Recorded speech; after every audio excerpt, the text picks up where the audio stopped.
এটা হলো আমার স্টার্টিং। তুমি তো অগণিত সিনেমা করেছো, এখনো পর্যন্ত কতগুলো সিনেমা? 250টা তো হবে। বোম্বাদা কিন্তু অনেক সিনেমা দেখি। বোম্বাদা আমি আছি, হ্যাঁ। বোম্বাদার সঙ্গে মিনিমাম আমার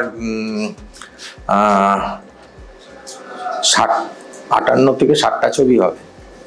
যখন ইন্ডাস্ট্রির একটু টানাপোড়েন চলছে তখন তো বোম্বাদা ইন্ডাস্ট্রিকে একটা জায়গা দাঁড় করিয়েছে, কিন্তু তুমি প্রত্যেকটা প্রজেক্টে স্বপন সাহা হোক, হরনাথ চক্রবর্তী হোক বা আরো অন্যান্য যারা আছে ফিল্ম মেকাররা, তাদের পরিচালনা অনেক কাজ করেছে, কিন্তু মানে সব থেকে কোন প্রজেক্ট তোমার বেশি মন কেড়েছে?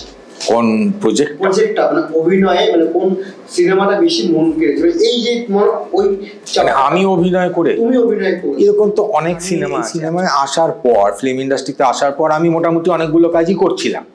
করতে করতে একটা সময় আমি চোখে পড়ি স্বপন সাহার।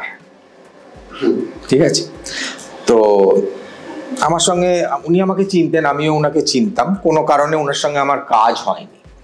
তো আমার এক গড ফাদার বলতে পারো, গড ব্রাদার বলতে পারো, ফাদার বলা যাবে না, এখানকারই, তিনি স্বপনদাকে ডেকে তার বাড়িতে আমার সঙ্গে আলাপ করিয়ে দেয় যে তুই এতগুলো কাজ করছিস, তোর সঙ্গে স্বপনদার আলাপ নেই? না দাদা, সেরকম আলাপ নেই। তো স্বপনদার আলাপ করিয়ে দেয়, আলাপ হয়। হওয়ার পর স্বপনদা আমাকে বলে যে আমার একটা ছবি চলছে অনেক দিন ধরে, ছবিটা, আর আমাদের রজ্জাক সাহেব ছিলেন বাংলাদেশের খুব নামকরা অভিনেতা, যে রজ্জাক সাহেবের ডেটের জন্য উনার পোর্শনটা আটকে আছে। এবার উনার পোর্শনে আমার কাজটা বাকি।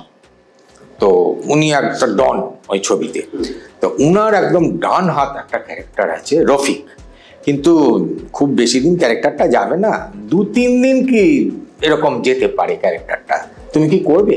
তখন আমার এতগুলো বলছে, তোমার তো এত ছবি রিলিজ হয়ে গেছে, তোমার তো পোস্টারেও তোমার ছবি দেখি, তুমি কি করবে এরকম ছোট ক্যারেক্টার?